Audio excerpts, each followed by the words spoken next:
देश में एक तरफ जहां भारतीय सरकार बेटी बचाओ बेटी पढ़ाओ जैसे आंदोलन चलाती है, वहीं देश की एक दूसरी बेटी विदेश में फंसी हुई है। लगभग 1 साल से अधिक का समय हो गया है और अरिहा जर्मनी में फंसी हुई है। अरिहा के माता पिता आज हमारे साथ हैं और हम इनसे जानना चाहेंगे कि अभी जो मौजूदा स्थिति है वो क्या है, किन हालातों में है और क्या जो डेवलपमेंट है इस केस में वो क्या हुआ है। सर, क्या कुछ डेवलपमेंट है अभी इतना पता चला है कि भारत सरकार ने चीज़ें हाथ में ली है, वो बात करना चाहते हैं और उन्हें आगे जर्मन सरकार के साथ बातचीत चालू करने वाले हैं जी। प्रॉपर कॉन्क्रीट इन्फॉर्मेशन नहीं है हमारे पास, हमें खाली इतना ही सूत्रों से इतना पता चला है। हाँ, अच्छा, लास्ट टाइम जब हमारी आपसे बात हुई थी तो एक चीज़ ये सामने आई थी कि जो जर्मनी की कोर्ट थी उन्होंने आपको आदेश दिया था कि आप 1 से अधिक बार महीने में अरिहा से मिल सकते हैं, लेकिन जो वहाँ का सरकारी तंत्र है, जिनके चंगुल में अरिहा है, वो आपको ऐसा करने से रोक रहे थे और वो आपको अरिहा से मिलने नहीं देते थे। तो क्या अब ऐसा कुछ हुआ है, कोई ऐसा अपडेट है कि आप अरिहा से मिल पाए हों उसके बाद से? नहीं, वो अभी तक जो महीने में 1 बार मिलना है वही चल रहा है जी। और हमने बहुत सारे लॉयर से भी बातचीत की, तो लॉयर ने ये ट्राई किया कि सोशल वर्कर से और फॉस्टर मदर से बात करें। उनको कोई दिक्कत नहीं है जो विजिटेशंस बढ़ाना है, लेकिन ये चाइल्ड सर्विसेज ने अभी तक कोई निर्णय नहीं दिया है और रुक के रखा है हम लोग को। और सीधा कोई मीटिंग दी है, बोला वो मीटिंग के बाद हम डिसाइड करेंगे, जो 2-3 महीने के बाद। हमने ये बात Shame on German child services. Shame. Germany, return the baby to India. Germany, return the baby to India. क्या कुछ कह रहे थे आप? जी, जो कोर्ट का ऑर्डर है उसमें वो लोग बोल रहे कि हम नवंबर में आपसे मीटिंग करेंगे, उसके बाद देखेंगे, लेकिन कोर्ट का तो ऑर्डर इमीडिएट इफेक्ट का है, जो 21 सितंबर का है, वो फॉलो नहीं कर रहे। हमने यहाँ पे भारतीय अधिकारियों, सरकारी अधिकारियों को भी इसके बारे में बताया कि देखिए ये लोग कोर्ट का ऑर्डर भी फॉलो नहीं कर रहे। तो अभी तक चाइल्ड सर्विसेज अभी नवंबर में वो बोल रहे हमसे मिलेंगे फिर ही बात करेंगे। अभी तक उन्होंने कोई ऐसा नहीं किया है कि वो लोग कोर्ट का ऑर्डर मानने वाले हैं। अभी कुछ नहीं इन्फॉर्मेशन। एक चीज़ ये बताइए, भारतीय सरकार इंडियन गवर्नमेंट और जर्मनी में जो इंडियन एम्बेसी है, क्या इसकी तरफ से कोई मदद आपको मिल पा रही है? इंडियन एम्बेसी जो जर्मनी में, उनसे हम शुरू से कांटेक्ट में हैं। बहुत सारी रिक्वेस्ट के बाद जून में उन्होंने फाइनली चाइल्ड सर्विसेज से बात भी की थी बच्ची के राइट्स के बारे में। लॉ के हिसाब से जो अरिहा को जो जिस तरह का फॉस्टर फैमिली मिलना चाहिए, क्या कैसे मिलना चाहिए, उसको उसके कल्चरल इंडियन बैकग्राउंड में बड़ा होना चाहिए, सब बातें की थी। पर चाइल्ड सर्विसेज के पास कोई आंसर नहीं था, तो उन्होंने बोला कि हमको रिटर्न में एप्लीकेशन दीजिए, उसके बाद ही बात करेंगे। फिर इंडियन एम्बेसी ने बोला जैसे विदेश मंत्रालय उनको एडवाइस देगा वो हिसाब से करेंगे। फिर हम यहाँ पे इंडियन एम्बेसी अपने विदेश मंत्रालय के पे हमारी बात पहुँचाने की कोशिश कर रहे। पर यहाँ पे एक बात देखनी है कि जब इंडियन एम्बेसी ने बात की, उसके बाद जर्मन चाइल्ड सर्विसेज ने धोखे से बच्ची का पासपोर्ट छीन लिया। इतने महीनों तक बच्ची उनके पास थी, पासपोर्ट हमारे पास था, उन्होंने नहीं मांगा। लेकिन जब इंडियन गवर्नमेंट ने एक स्टेप लिया बच्ची के राइट्स के बारे में बोलने के लिए, उन्होंने धोखे से जर्मन चाइल्ड सर्विसेज ने वीज़ा ऑफिसर से बात करके चुपके से पीछे से पासपोर्ट ले लिया, without any legal notice, without any application, no court order. तो यहाँ पे उनका जो नियत बोलते हैं ना, उस पर हमें शंका है। क्यों? हमको ये डर है कि वो बच्ची की अगर सिटीजनशिप बदल देंगे फिर तो भारत सरकार भी कुछ नहीं कर पाएंगी। इसलिए बहुत ज़रूरी है कि भारत सरकार भी जो भी कदम ले रही है उसे जल्द से जल्द ले लिए जाए, ताकि अरिहा को बचाया जाए जर्मन सरकार से, उसका नेशनलिटी चेंज होने से। एक माँ का अपने बच्चे से अलग रहना लगभग इम्पॉसिबल होता है। बहुत ये दुख की बात है कि एक जो बच्चा है वो अपनी माँ से इतने समय तक दूर है। लगभग 1 साल का समय हो गया है अरिहा को दूर हुए और महीने में आपको 1 बार ही मिलने का मौका दिया जाता है। ऐसे में कैसी परिस्थिति है? भाई, हम तो बोल भी सकते हैं कि हमारे बच्चे हमारे पास नहीं, मेरी बच्ची तो बोल भी नहीं सकती कि मुझे माँ बाप का प्यार नहीं मिल रहा। एक रिपोर्ट में उन्होंने लिखा है कि वो बच्ची 2-2 घंटे तक रोती रहती है जब तक वो थक के सो नहीं जाती। अब बच्ची को ऐसे रोने के लिए छोड़ कैसे सकते हो? छोटी सी बच्ची है। हम लोग इंडिया में तो बच्चा रोता है तो तुरंत उसको लेते हैं, रोने के लिए छोड़ नहीं देते। और ये तो जो जिसका बच्चा नहीं है उनको तो काम के लिए पैसे मिलते हैं, वो करते हैं। जो परिवार को जो आत्मीयता, जो प्यार होता है वो किसी और को नहीं होता है। इसीलिए शायद कानून बनाया गया है कि बच्चे को माँ बाप से लिया जाए तो बच्चे को उसको परिवार को दिया जाए, क्योंकि जो प्यार, जो अपनापन बच्चे को माँ बाप या उसका परिवार देगा वो थर्ड पर्सन नहीं देगा। और ये पहला बच्चा नहीं है, ये उसका 27 या 28वां बच्चा है जो अरिहा उनके पास है। अच्छा। तो आप सोच सकते हैं कि 28 बच्चे रखे हैं, मतलब काइंड ऑफ ये तो उनका काम ही है उनका ये बिजनेस ही उनका सर्विस। अच्छा, जहाँ तक मुझे जानकारी मिली उस हिसाब से अरिया की जो परवरिश हो रही है वो भी भारतीय कल्चर जो है, भारतीय संस्कृति उसके अनुसार नहीं हो रही है। ना ही लैंग्वेज उसे इंडियन सिखाई जा रही है, हिंदी लैंग्वेज भी नहीं सिखाई जा रही, जर्मन लैंग्वेज सिखाई जा रही है। जी, बच्ची अभी 21 महीने की हो गई, वो बोलने लगी है बहुत सारी चीज़ें, पर वो सिर्फ जर्मन बोलती है, ना हिंदी बोलती है, ना उसकी मदर टंग गुजराती, जबकि कानूनन तौर पे उसको उसकी लैंग्वेज सिखानी चाहिए।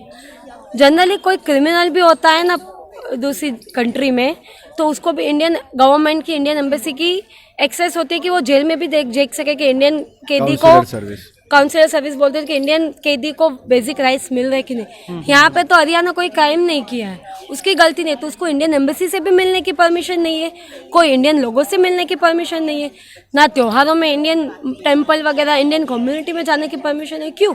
बच्ची ने तो कुछ नहीं किया है, तब उससे क्यों दूर रख रहे हो? उसके लिए क्यों सब कायदे भी फॉलो नहीं किए जा रहे? उसको जर्मन बनाने के पीछे क्यों जर्मन परिवार को ही देना है? एक चीज़ मैं और जानना चाहूँगा, जो अरिया थी एक मेडिकल कंडीशन की वजह से हॉस्पिटल में गई, हॉस्पिटल से फिर उसे फॉस्टर होम में भेज दिया जाता है और ये सारे जो सिलसिला होता है ये शुरू हो जाता है। तो क्या वो मेडिकल कंडीशन जो थी, क्या वो पूरी तरीके से ट्रीट हो चुकी है? अरिया बिल्कुल ठीक है? वो चीज़ को तो मेरे को मजाक बना के रखा है ये लोग ने। रिपोर्ट्स एक ढंग से भेजे नहीं है हमको, रिपोर्ट्स देख के समझ में नहीं आ रहा है, कोई रिपोर्ट्स क्लियरिटी नहीं है बच्ची का। अगर लोग बोल रहे कि इतना भारी इंटरवेंशन था तो हम लोग इतने बेवकूफ़ नहीं है। वापस री टेस्ट होना चाहिए, क्या उसको क्या बोलते हैं, फॉलोअप चेकअप्स होना चाहिए। हमने इंश्योरेंस का डिटेल्स निकाला, सीधा री चेकअप भी नहीं हुआ। दिसंबर में वो वैक्सीनेशन के लिए गए, वो लोग बोल रहे कि इतना गंभीर चोट था, ये था वो था, तो कम से कम अगर सितंबर को बच्ची को लेके गए तो अक्टूबर में एक फॉलोअप चेकअप होना चाहिए, नवंबर में होना चाहिए, दिसंबर में होना चाहिए, या एटलीस्ट 15-20 दिन में हर थोड़े टाइम पे रहना चाहिए। एक भी फॉलोअप चेकअप का डिटेल्स नहीं है इंश्योरेंस के पास। इंश्योरेंस के पास हम लोग ने पूरा रिपोर्ट निकाला तो सीधा दिसंबर में कुछ वैक्सीनेशन के लिए गए और फिर जनवरी में वैक्सीनेशन और ये सब है, तो फॉलोअप चेकअप किधर है? तो हमको कैसे पता कि वो मेडिकल उन लोग ने कुछ किया है कि नहीं? और बच्ची तो हम लोग ने जब भी देखी है ठीक ही लगी है, बच्ची को तो मेडिकल इंटरवेंशन की जरूरत ही नहीं लगी हमको कभी भी। और जो मेडिकल इंटरवेंशन, बच्ची को एक ही दिन में उन्होंने डिस्चार्ज कर दिया, मतलब ठीक थी तो ही बच्चे को डिस्चार्ज करेंगे, वरना तो डॉक्टर छोड़ नहीं देंगे। तो मेडिकल तो कोई ट्रीटमेंट चल ही नहीं रही है, सिर्फ बच्ची को अभी दूर रखने के लिए ये साइकोलॉजिकल असेसमेंट वगैरह वगैरह खींच रहे हैं। जर्मन गवर्नमेंट की तरफ से क्या कुछ मदद मिल पा रही है आपको? जी नहीं, जर्मन गवर्नमेंट के हम लोग जर्मन गवर्नमेंट को भी बोल रहे हैं कि इंडियन सिटीजन है, जबकि हमारे पास खाली राइट ऑफ रेसिडेंस नहीं है। बच्चे का कल्चर कौन से में रहे, कौन से रिलीजन में रहे, कौन सी भाषा बोले, कौन सी खाना खाए, वो सब हमारे पास है। तो यही सुनने में नहीं आ रहा है, तो हम जर्मन गवर्नमेंट से उम्मीद क्या रखें कि लाइक तुम कोई सपोर्ट दो हमको। जो उनके कायदे हैं, जो उनके लॉ है, वही लॉ फॉलो नहीं हो रहे, कोर्ट के ऑर्डर से वो फॉलो नहीं हो रहे, तो हमको किसके पास मदद मांगेंगे ना? मैं आपसे एक चीज़ और जानना चाहूँगा कि क्या भूतकाल में पीछे ऐसा कुछ हुआ था जिससे आपकी कुछ सरकारी तंत्र के कुछ लोगों से कोई अनबन हो गई हो, या कुछ ऐसा कुछ हुआ हो जिसकी वजह से शायद वो आपके पीछे पड़े और ये सारे जो अरिया को आपसे दूर रखने का जो सिलसिला है ये चल रहा है, ऐसा कुछ हुआ क्या पीछे? जी नहीं, कुछ हम लोग 4 साल से तो वहाँ पे, इसमें 1.5 हमें साल से भाषा ही नहीं आती, हम किसके साथ वो क्या मगजमारी करेंगे, हम कभी कुछ करते ही नहीं। ये वहाँ का सिस्टम है। हम लोग पहले फैमिली नहीं है, जैसे मैंने बोला, बहुत सारी फैमिलीज को रोमेनियन, बहुत सारे ज़्यादातर इमिग्रेंट्स जो हमारे जैसे नहीं होते, जब भाषा कानून नहीं आते, उनके बच्चों को ये ले लिए जाते हैं और ये सब होता है। इसके बारे में ये मैम आपको ज़्यादा बता पाएंगी, वो 10 साल से ये फील्ड में काम कर रही है। मैम क्या नाम है आपका? सुरन्या अय्यर। सुरन्या अय्यर जी, क्या करते हैं आप? वैसे मैं इस मुद्दे में पिछले 10 साल से as a social activist for free I am helping these families. ये पहला केस नहीं है, बहुत सारे केसेस हैं फर्स्ट वर्ल्ड कंट्री से, जहां भारतीय नागरिक यूजुअली न्यूली मैरिड कपल वहां काम के लिए जाते हैं, वीज़ा पे टेम्परेरीली, और उनके बच्चों को ऐसे आरोप डाल के उठाया जाता है और वापस नहीं करते। तो क्या ये माना जा सकता है कि जैसे इंडिया एक थर्ड वर्ल्ड कंट्री है, एक डेवलपिंग कंट्री है, तो हमेशा से रहा है जो फर्स्ट वर्ल्ड कंट्रीज़ होती हैं वो थर्ड वर्ल्ड कंट्रीज़ को नीचा दिखाती हैं चीज़ों से, कि हम आपके जो बच्चे हैं, आपका जो देश है वहाँ पर पलने लायक नहीं है, आपका जो देश है वो मिट्टी का देश है, वहाँ का कल्चर अच्छा नहीं। क्या इन सब चीज़ों को लेके क्या ये चीज़ सामने आ रही है? आई मीन सी, 2 चीज़ें हैं। एक है कि क्योंकि इन देशों में उनकी अपनी जो फैमिली वैल्यूज़ है, जो family as an institution institution काफ़ी कमज़ोर हो गया है और इस वजह से उन लोगों ने सोचा कि सरकार की तरफ से कोई व्यवस्था होनी चाहिए इन बच्चों के लिए। लेकिन आई मीन फैमिली वैल्यूज तो उनकी वीक हुई है ना, तो ये जो व्यवस्था बनाई गई है ये बहुत ही कट्टर है और कोई भी इसमें जब फंस जाए तो उसमें अपनी सफाई, उसको फेयर प्रोसेस नहीं मिलता है। अपने बच्चे को वापस लेना बहुत मुश्किल होता है, चाहे वो वहाँ का नागरिक हो चाहे वो विदेशी हो। लेकिन क्या होता है, विदेशी नागरिकों के लिए इसमें एक और लेयर आ जाता है, वो जो आप बता रहे हैं कि इनकी जो पूरी एटीट्यूड होती है कि कोई भी बच्चा चाहे वो किसी भी स्थिति में यहाँ अनाथ की तरह बिल्कुल अकेले में जी रहा हो जी, फिर भी यहाँ बेहतर है इंडिया से। इंडिया को बहुत भद्दा समझते हैं और ऊपर से वो जिस चीज़ों को देखते, ये नहीं देखते कि माँ बाप शादीशुदा हैं, बाप काम एम्प्लॉयड है, अपने बच्चों को मटेरियली सपोर्ट कर सकता है, मदर को सपोर्ट है अपने एक्सटेंडेड फैमिली से। ये सारी चीज़ें उनके लिए कोई मायने नहीं रखते। और आई मीन इतना शॉकिंग है कि जनवरी में जब ये लोग पहली बार कोर्ट के सामने गए तो कोर्ट ने ऑर्डर दिया कि अभी तो कोई सिर्फ आरोप है, कुछ प्रूफ नहीं है, लेकिन फिर भी हम चाहते हैं कि बच्चा पेरेंट्स से ना मिले ताकि उसकी बॉन्डिंग फॉस्टर केयर के साथ अच्छी बन जाए, मजबूत बन जाए। तो मतलब उनके कल्चर में फैमिली का कोई मतलब मायने नहीं है कि जिस छोटी बच्ची को जो प्यार मिलता है, दुलार मिलता है, वो उनके लिए कुछ नहीं के समान ही है।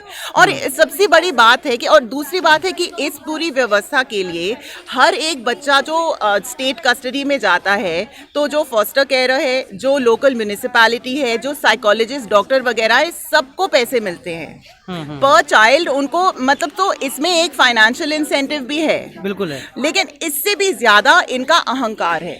अच्छा, अरीहा की अपने माता पिता के पास वापसी के लिए आप एज अ लीगली काम कर रही हैं कहीं ना कहीं, क्या लग रहा है, क्या डेवलपमेंट चल रहा है, कब तक ऐसा पॉसिबल हो सकता है कि अरीहा अपने माता पिता के पास वापस आ जाए? देखिए, पहले जो केसेस मैं 10 साल से करती आ रही हूँ, विद इन 6 मंथ्स बच्चा वापस आ जाता था। हम क्या रिक्वेस्ट करते थे कि देखिए, पेरेंट्स के लिए हम कुछ नहीं मांग रहे क्योंकि वहाँ उन पे आरोप लगा है, उनको वहीं पे अपनी लड़ाई लड़नी होगी, लेकिन बच्चे का कोई भी कसूर नहीं है, उसको इंडिया रिपैट्रिएट किया जाए ताकि वो या तो अपने विस्तृत परिवार के साथ या इंडियन फॉस्टर केयर के साथ रहे। ओके, तो ये रिक्वेस्ट अभी केस तो 1 साल से चल रहा है, लेकिन बहुत से गुजराती परिवार अरीहा को गोद लेने के लिए भी तैयार हैं। जी, तो इसके बाद भी क्या समस्याएं आ रही हैं कि जर्मन गवर्नमेंट और इंडियन गवर्नमेंट के बीच में क्या कोऑर्डिनेशन नहीं है, या इस मुद्दे को लेके कोई उनकी बात ही नहीं हो रही, क्या कुछ चीज़ें हैं? देखिए, इतना डिटेल तो हमें भी मालूम नहीं है क्योंकि कोई सेट प्रोसीजर नहीं है, कोई ट्रांसपेरेंसी नहीं है।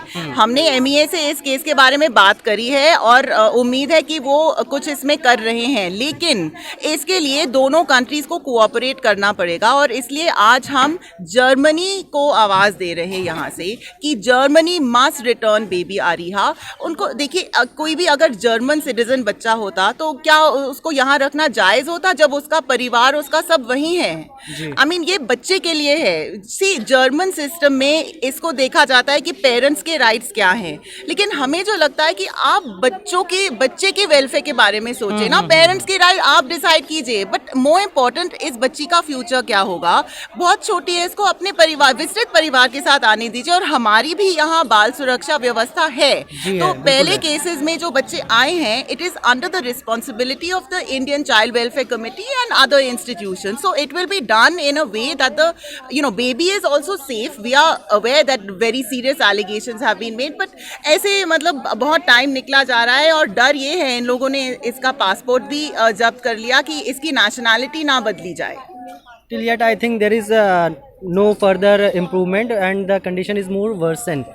So क्या उम्मीद है कि क्या डेवलपमेंट हो सकता है आगे, क्या हम स्टेप्स ले रहे हैं ताकि अरीहा की जल्द से जल्द देश वापसी हो सके? देखिए, सबसे पहले तो हमें लोगों का समर्थन चाहिए। जब तक पब्लिक इस बच्ची के साथ खड़ी नहीं होगी, क्योंकि ये तो अपने लिए बोल नहीं सकती, और जो जर्मन सरकार, मतलब जब तक उनको नहीं लगेगा कि हम इसको देख रहे हैं, हम पीछे नहीं हटेंगे, बच्ची के लिए हम पीछे नहीं हटेंगे, तब तक कुछ होगा नहीं। तो सबसे हमको लोगों का समर्थन चाहिए। और जो हम बार बार हर हफ्ते हम जर्मन दूतावास डॉक्टर फिलिप एक्करमैन के पास जा रहे हैं कि आप इन माँ बाप से बात तो कीजिए। और अभी तक उनसे कोई जवाब भी नहीं आया है। तो ये आई मीन हम बार बार हमारी यही गुंजाइश है कि वो हमसे मिले, क्योंकि कुछ चीज़ें तो में वो हेल्प कर सकते हैं। जैसे इनका पूरा एवैल्यूएशन ये गुजराती स्पीकिंग में है, इनको गुजराती ट्रांसलेटर नहीं दिया जा रहा है। जब ये कहते हैं कि आप हमें कम से कम हिंदी ट्रांसलेटर दीजिए, तो वो ऐसे बोलते हैं कि आप बस प्रोसेस को रोकने के लिए ये this is not a genuine thing. इनको एक Urdu speaking translator of Pakistani origin दिया गया है। तो उन्होंने बोला कि देखिए एनीवे हम हिंदी में मैनेज कर लेंगे, बट प्लीज, तो उन्होंने एक लीगल नोटिस इनको भेजा कि हिंदी और उर्दू पूरे भारत में बोला जाता है, तो इसलिए आप ऐसे, और सिर्फ स्क्रिप्ट का फर्क है। बट इन दिस केस क्या वहाँ पर जो हमारी भारतीय एम्बेसी है, भारतीय दूतावास है, क्या वो हमारी कोई मदद नहीं कर पा रहा है? देखिए आई मीन शुरू से ये लोग उनके पास जा रहे हैं, बट 13 महीने हो गए, बच्ची अभी आई नहीं है। और आई मीन गुजराती ट्रांसलेटर भी ढूंढा नहीं गया है, और कैसे कैसे सवालों का जवाब इन्हें देना पड़ रहा है। जैसे हम लोग, कोई भी इंडियन जानता है कि बच्चे को नहलाने से पहले हम तेल मालिश देते हैं कि नहीं जी। जो इनकी जो साइकोलॉजिकल एवैल्यूएटर है वो वहीं पे अटक गई कि आप नहलाने से पहले क्यों तेल डालते हो। और फिर उनकी सोच में ये लोग झूठ बोल रहे हैं। तो ऐसी चीज़ों के लिए जो बिल्कुल मतलब ये जो भारत के बारे में कुछ जानता नहीं है, हम कैसे बच्चे को की देखभाल करते हैं, आप वो नहीं जानते, केवल सस्पिशियस है। और आई मीन इस केस में उनका ये भी शायद प्रिजम्पशन था कि शायद ये फीमेल जेनिटल म्यूटिलेशन का केस है। अभी जाके कोई समझाए कि जैन धर्म में ऐसा नहीं है, इंडिया में ऐसा होता भी नहीं है। It's really so for all these reasons we wish that the German ambassador would intervene. वो एक इंडिया लवर है, इसलिए उनको यहाँ पोस्टिंग दी गई है। उनको भारत के बारे में कुछ मालूम है, तो ये अगर ऐसे मुद्दों को वो जर्मन साइड के साथ उठाएं तो शायद कोई इस समस्या का हल निकले। क्या उम्मीद लगाई जा रही है भारतीय दूतावास से, जर्मन दूतावास से, भारतीय सरकार से और जर्मनी गवर्नमेंट से? क्या कुछ एक मिला जुला के अगर हमारी आम जनता, जो देश की जनता है, ये अपील करती है और ये सभी चीज़ें एक साथ आती हैं, तो उस सिर्फ एक इसी सिचुएशन में अरिया की देश वापसी हो सकती है? तो क्या जो आम जनता है देश की, इसका समर्थन मिल पा रहा है? देखिए कोशिश तो जारी है, और लोग आते हैं। क्या हो रहा है कि जो जर्मन के लोग हैं वो ज़्यादा समझते हैं कि ये सिस्टम कितना ख़राब है। तो कुछ जो जर्मन लोग हैं जो जैन स्टडीज़ में एक्सपर्ट है, जिन्होंने PhD वगैरह करी है, उन्होंने जब इसके बारे में सुना तो वो आगे आए हैं और उन्होंने भी लिखा है जर्मन चाइल्ड सर्विसेज को कि आप जैसी जैसी चीज़ें कह रहे हैं कि ये जैन धर्म पेरेंट्स का है, बच्चे का उसका कोई मायना नहीं, आप उसको मांसाहार देंगे, ये तो बिल्कुल गलत है। तो ऐसे कुछ सपोर्ट तो आ रहा है, लेकिन टाइम बहुत निकला जा रहा है और हमें डर है कि अभी, क्योंकि कुछ केसेस में ऐसा हुआ है कि पेरेंट्स अपना केस जीत गए हैं 2, 3, 4 साल के बाद, लेकिन जर्मन चाइल्ड सर्विसेज ने तब बोला है कि अब बच्ची यहाँ फॉस्टर केयर में या जर्मन फैमिली में सेटल हो गई है, तो उसका कंटिन्यूटी तोड़ना नहीं चाहिए और उसका बहाना लेके बच्चा वापस नहीं करते। तो इसमें जो अर्जेंसी चाहिए ना, वो हमें दिख नहीं रही है। अर्जेंसी के लिए कहीं ना कहीं जो देश की जनता है उसका समर्थन बहुत ज़्यादा ज़रूरी है। अगर देश की जनता इस परिवार का, इस माता पिता का समर्थन करती हैं तो कहीं ना कहीं विदेश में सरकारी तंत्र के चंगुल में फंसी आरिया वापसी हो सकती है। फिलहाल बस इतना ही। देखते रहिए खबरदार। धन्यवाद।